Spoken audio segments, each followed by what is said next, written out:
नमस्कार YouTube family, कशा आहात? आता दिवाळीच्या सुट्ट्या लागल्या आहे. प्रत्येकाला आता कुठेतरी फिरण्याचं जाण्यासाठी तुम्ही प्लॅन करत असाल तर तुम्हाला मी ह्या व्हिडिओमध्ये एक अशी सुंदर निसर्गरम्य ठिकाण सांगणार आहे.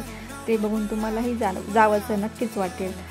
आम्ही गेलो होतो गणपतीपुळे, तारकर्ली, मालवण, सिंधुदुर्ग किल्ला, देवबाग बीच असं सर्व आम्ही एका ट्रिपमध्ये एन्जॉय केलं आणि तुम्हीही ते बघितल्यावर तुम्हालाही जावंसे वाटेल. आम्ही अहिल्यानगरमधून सकाळी 6 वाजता निघालो तर आम्ही गणपतीपुळेमध्ये 4 वाजता पोहोचलो. आमचा रूट होता अहिल्यानगरमधून साताऱ्याला गेलो. सातारामधून आम्ही पाटस मार्गे आम्ही गणपतीपुळेला गेलो.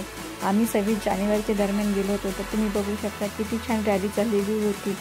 कोकणमध्ये फिरायला जाण्यासाठी डिसेंबर जानेवारी हा महिना खूप छान आहे. कारण त्यावेळेला खूप गरमही होत नाही आणि थंडी जास्त वाढली जात नाही. त्यामुळे आपण डिसेंबर जानेवारी पूर्ण फॅमिलीला घेऊन आपण नक्कीच जाऊ शकतो. दिवाळीमध्ये तुम्ही नक्की प्लॅन करा, तुम्हाला गेल्यावर खूप छान वाटेल.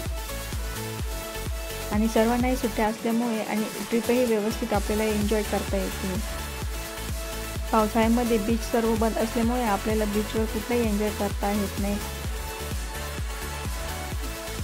आम्ही पाटणपासून आपणाला घाट चालू झाला आहे. नंतर घाटाचे हे दृश्य आहे. ऑनलाईन रूम बुक केल्यामुळे आम्ही सर्वात आधी गणपतीपुळेमध्ये गेल्यावर सर्वजण फ्रेश झालो. त्यानंतर आम्ही गणपतीच्या दर्शनाला बीचवर गेलो. त्यानंतर दर्शन झाल्यानंतर सर्व मुलांनी एन्जॉय केला. सनसेटचा टाईम होता त्यामुळे सर्वजणांनी आधी सनसेट बघितला. त्यानंतर समुद्रामध्ये सर्वांनी एन्जॉय केला.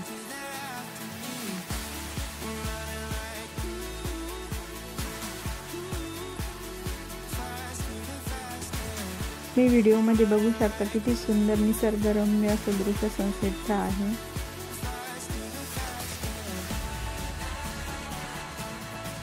सनसेट होता वेळी समुद्राचा एक वेगळंच रूप बघायला आपल्याला भेटतं. आम्ही खूप वेळ आम्हाला 7:30 ते 8 वाजेपर्यंत आम्ही बीचवरच होतो. त्यानंतर आम्ही जेवण केलं, मग रूमवर गेलेलो.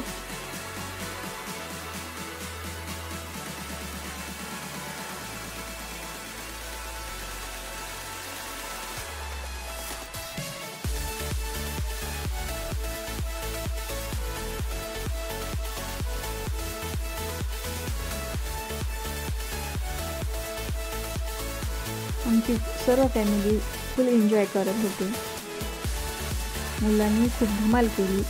सर्व रायडिंग्स वगैरे मुलांनी इथे करून घेतलेले आहे.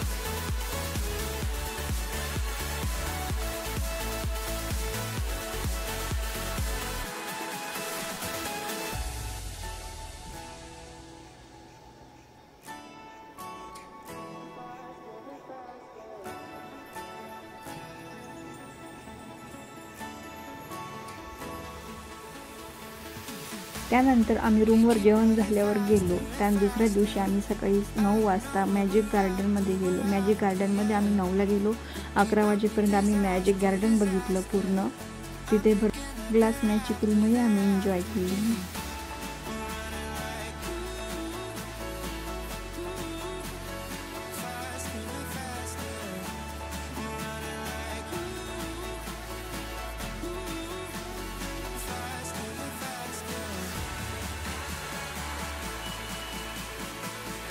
मुलांनी गार्डनमध्ये खूप एन्जॉय केलं.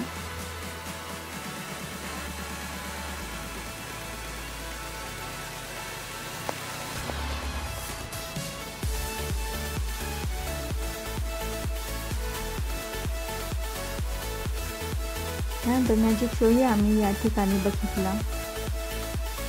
खूप छान प्रकारे मॅजिक शो चालू होता. तिथे सर्वांनी मॅजिक शो खूप एन्जॉय केला.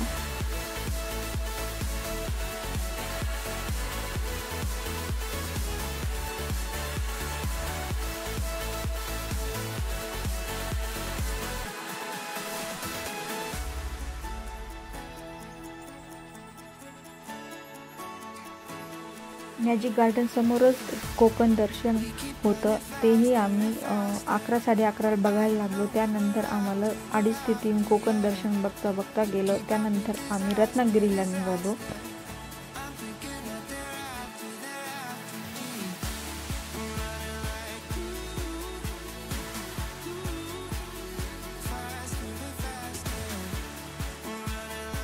रत्नागिरीमध्ये आम्ही आंब्यांची खरेदी केली। त्यानंतर आम्ही फिश म्युझियम बघितलं।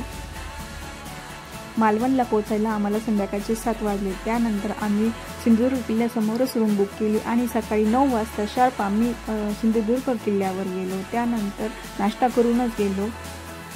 त्यानंतर आम्ही सिंधुदुर्ग किल्ला 9 ते 12 वाजेपर्यंत पूर्ण बघितला।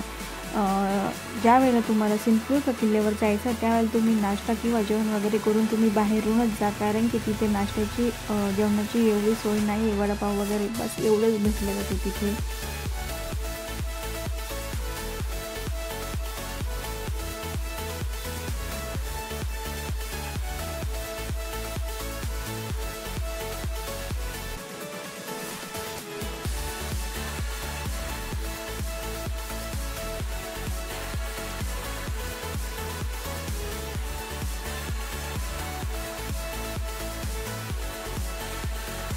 किल्ल्यावर त्यांनी शिवाजी महाराजांचं देवस्थान प्रस्थापित केलं आहे, तिथे आम्ही दर्शन घेतलं। त्यानंतर आम्ही परतीच्या प्रवासाला लागलो, किल्ल्याच्या बाहेर लागलो। त्यानंतर बाहेर आल्यावर आम्ही सर्वांनी जेवण केलं। तिथून आम्ही तारकर्ली बीचवर पोहोचलो। तारकर्ली बीचवर आम्ही सर्व रायडिंग्स केल्यात, बनाना रायडिंग्स वगैरे सर्व रायडिंग्स केल्या। त्यावेळेला मोबाईल अलाउड नसल्यामुळे आम्ही मोबाईलला शूट झाला नाही। त्यानंतर पॅरा रायडिंग वगैरे केली। सर्व रायडिंग्स आहे तिथे त्यांनी रायडिंगचे पॅकेज ठरवलेले असतात। आपल्यानुसार आपल्याला कोणतं पॅकेज घ्यायचं ते आपण डिसाईड करून आपण रायडिंग्स वगैरे सर्व करू शकतो। आम्हाला सर्व राईड्स करता 4 ते 5 वाजून गेलेले। त्यानंतर आम्ही तिसरा मुक्काम तारकर्लीलाच मुक्काम केला। त्यानंतर सकाळीच उठून आम्ही 7 वाजता कार्ला रिव्हरवर गेलो। कार्ला रिव्हरला आपण मिनी केरला का म्हणतो, इथं आल्यावर आम्हाला समजलं का कार्ला रिव्हरला मिनी केरला का म्हणतो। खूप सुंदर सकाळी सूर्य उगवताचं दृश्य होतं आणि सकाळी 7 वाजता आपण ह्या पॉईंटवर आलं तर आपल्याला कार्ला रिव्हरचा आनंदही घेता येतो। 7 वाजता आम्ही इथून कार्ला रिव्हरमधून आम्ही आता संगम पॉईंटवर जाण्यासाठी निघालेलो। संगम पॉईंटही खूप सुंदर होता। त्यानंतर आम्ही आईसलँड बघितलं।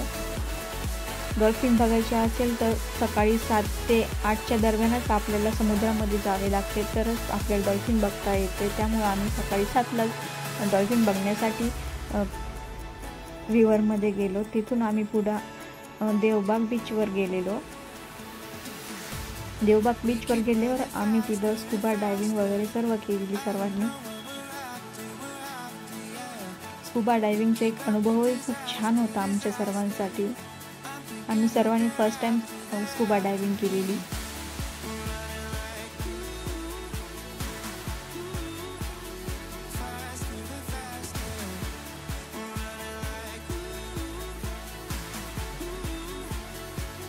हे आहे कार्ला नदी आणि समुद्राचा संगम पॉईंट।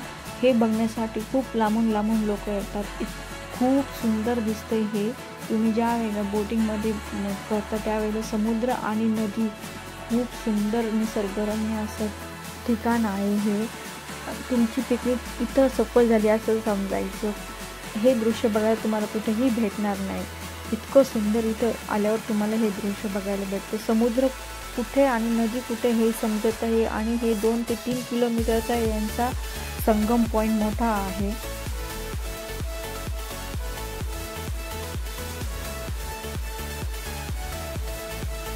तुम्ही बघू शकता व्हिडिओमध्ये दोन्ही संगम पॉईंट किती मोठा आहे। हा 2 ते 3 किलोमीटरचा संगम पॉईंट होता।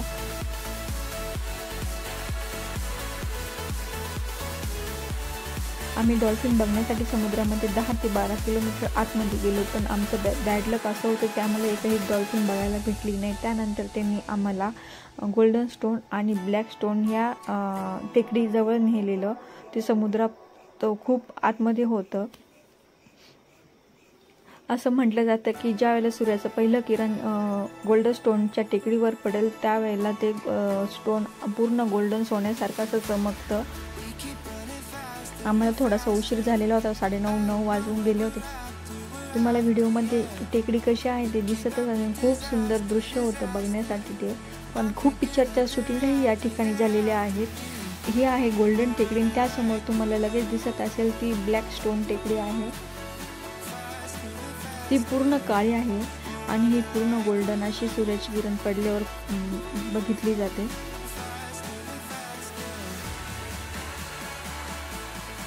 ह्या दोन्ही टेकडीच्या मध्ये खूप पिक्चरच्या शूटिंग झालेल्या आहेत। तिथं पूर्ण नारळाची झाडं अशा आहेत। हे संगम पॉईंटवर छोटंसं आईस लाईन आहे। त्यानंतर आम्ही परत किनाऱ्यावर येत होतो। अशा प्रकारे आमची कोकण ट्रिप खूप सुंदर झाली आणि तुमचीही व्हावी अशी इच्छा करते। तुम्ही नक्की कोकणमध्ये जा, खास करून देवबाग बीचवर नक्की जा। तुम्हाला बघून खूप छान आनंद असा तुमची पिकनिक सफल झाली अशी तुम्हाला वाटेल। आम्ही परत त्यानंतर आम्ही परतीच्या प्रवासाला लागलो। 4 दिवसाची ट्रिप आमची कशी गेली आम्हाला समजलंही नाही। अशाच प्रकारे तुम्हीही पिकनिकचा एन्जॉय करा। हा व्हिडिओ आवडला असेल तर लाईक करा, शेअर करा, सबस्क्राईब करा। असेच नवनवीन व्हिडिओ बघण्यासाठी ह्या चॅनलला कनेक्ट रहा। Bye bye.